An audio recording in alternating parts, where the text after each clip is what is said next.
Kanti e-KZN nifunani kanti? Yazi mina ngisa-understand ukuthi kanti abantu base-KZN bafuna ini njengamanje. Nangu Mkhwanazi. Mangithi abantu base-KZN ngiyageneralize, ningaze ningithuke. Ningaze nje ningithuke. Ngiyageneralize mangithi abantu base-KZN. Ngisho abantu abathile abalwisana noma abavimba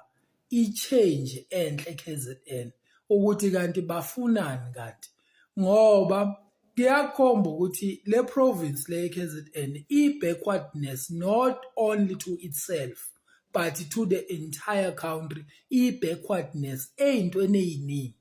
izinto ey'ningi ngisho i-crime kuthiwa i-crime ivumbuka kakhulu, inkulu kakhulu e-KZN. Inkulu kakhulu e-KZN mase uNkulunkulu asisize sinike umuntu ovele wayinikela ukuthi ulwa toe to toe against crime. Kodwa uzwa abantu base-KZN uthola ukuthi uzwa la kuma-comment section ethi umuntu yena khona uyidubulelana igebengu yini engayibophi ngoba umuntu mayeyonile uyaboshwa. Babodwa ukuthi mase kudutshulwa iy'ngane zabo ade zibulala abantu njengey'mpukane, zenza izinto ezimbi zibulala abantu now and then. Kodwa mase kuthiwa zidutshuliwe umuntu uyobe ephika ethi mina ingane yami ayiyenzi ukuthi bayisukela yonke leyo nto. Babodwa bathi yena kuMkhwanazi ababhala ama-comment section bethi yena na udubula abafowethu, ubulala abafowethu ungathi ngeke ufe wena. Uvela ubone ukuthi angazi mina ngoba phela la bantu abakhuluma kanjena kukhona nokuthi ba-rich mhlawumbe lobu bugebengu buyabacebisa. Ukukhuluma nje abantu ngisho ongabaveza manje mangathiwa bayakhomenta uvula iprofile yakho umtrace lo muntu uyayihluphekela nje akanalutho. Sekuyakhomba ukuthi abantu abaningi bayizigqila zabantu abarichi, bayizigqila zama-politician, bayizigqila zama-drug lord, bayizigqila ngisho o-taxmen, ama-taxi owners ngoba nama-taxi owner ayabandakanyeka kulezi zinto lezi ngoba kuwo they remain powerful ukuthi makukhona umuntu abangamfuni ebhizinisini sekuney'khulu zakhona ezaziwa ukuthi la ayilali ikhonjiwe ma ukuthi abakufuni noma baplana ukukubulala ngeke usinde uyobulawa, kuyaziwa ukuthi ubulawe yibo kodwa ngeke benziwe yilutho. Kusho ukuthi lana baphila kamnandi kule ndima kuleli bhizinisi lelamatekisi. Uthola babulala abantu sebeneminyaka baphila kahle nemindeni yabo, banamatekisi nga-10 banamatekisi nga-15 kodwa umuntu uma ethenga elilodwa noma ethenga amathathu amatekisi bamkhumisa ngenhlamvu. Abantu kodwa akubona bazobe bela kuma-comment section, abazobe bela ama-comment section imkhovi yabo nje engatholi lutho. Mhlawumbe abayosela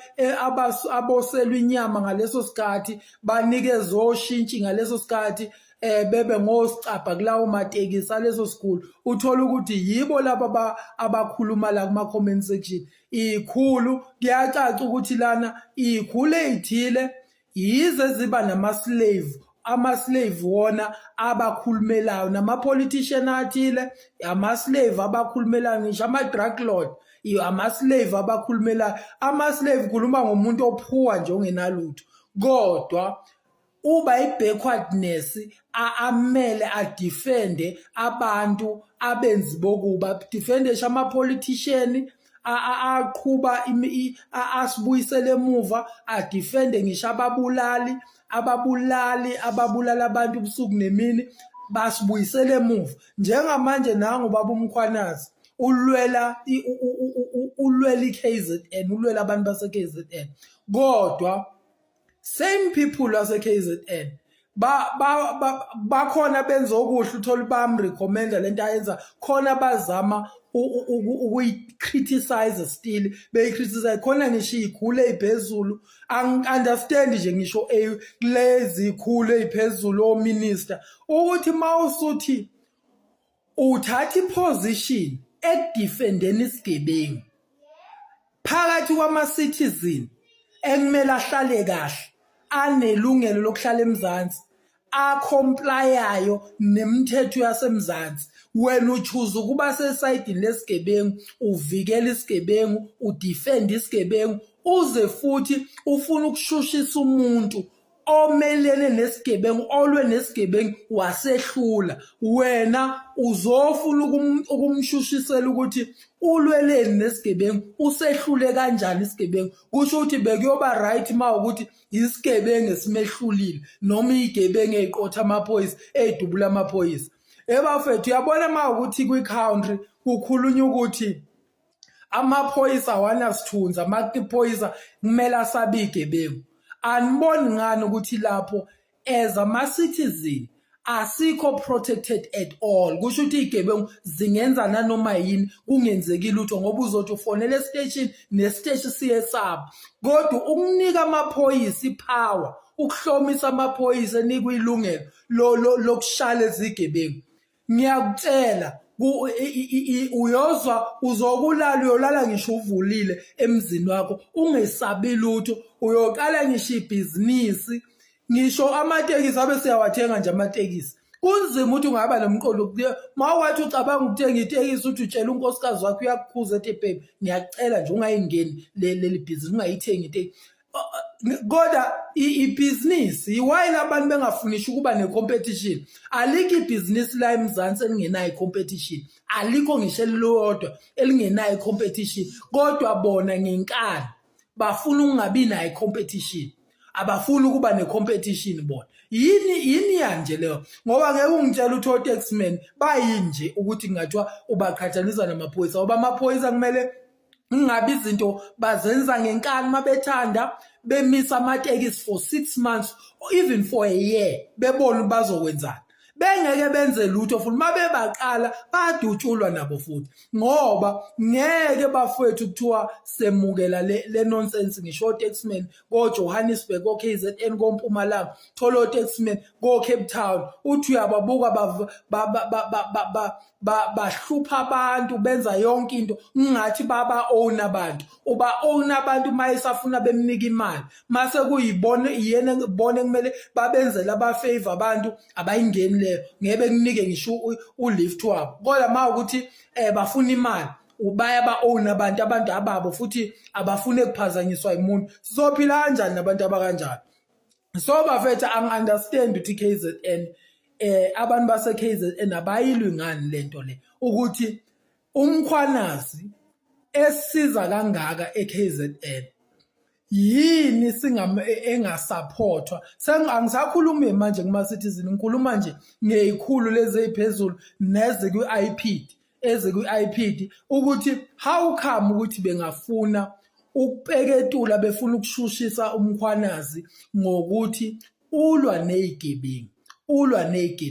ngoba phela the moment izigebengu ziba removed the moment ama-citizen ephila kamnandi kanti yini efunekayo ngoba ama-citizen a-innocent ayacomplya abantu abangacomply sibagcina ngoba ngisho kwajele lelo abaphusha ukuthi beye kulo sikhuluma ngemali yabantu abasebenza intela engena lapha badlani laba bantu bakhona isho ukurejista amakhozi befunde ejele kodwa izingane abantu abayiphatha kahle ama-civilians ayiphatha kahle uthola ukuthi abatholi ngisho ithuba lokufunda mahhala bona bafunda mahhala ejele lapho ngalana thina sihasilela ukulala dlile bona bazolala bedlile ngali sihasilela ukuthola izinto eziningi bona abayithola mahhala uvela ubone nje ukuthi i-country yethu kuseningi i-problem la kule country esadinga ukusolve iseningi kakhulu i-problem kule country yethu so nje ngempela hands down ngomkhwanazi abamnyeke umkhwanazi futhi sonke kumele sithi hands down ngomkhwanazi silwe lento ukuthi akungabi bikho nje umuntu oyitshela ukuthi ulwa nomkhwanazo ebenza into e-right esenza siphile kamnandi singama-citizen. Hands off ngomkhwanazo. That's it.